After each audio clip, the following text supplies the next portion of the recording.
रंगों को किस तरीके से वास्तु में बताया जाता है कि कौन सा रंग अच्छा है आपके घर के लिए, कौन सा? रंगों के बारे में मैं सिर्फ इतना कहूँगा कि आप जैसे ईशान भाग आपका, तो वहाँ निर्विवाद रूप से पीला रंग कीजिए, निर्विवाद सिर्फ पीला रंग, क्योंकि वहाँ बृहस्पति और सूर्य का स्थान है। दूसरी भाग अग्नि स्थान, वहाँ शुक्र का स्थान है, लेकिन आप वहाँ पर हरा रंग कीजिए, आपके जीवन में सुख शांति होगी।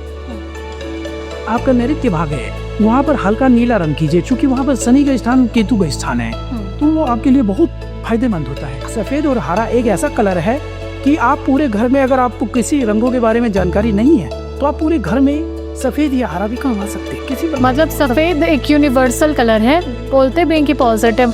लाल कलर भी करवाते हैं लोग, तो क्या लाल नेगेटिव होता है? ये आपने बहुत अच्छा कहा।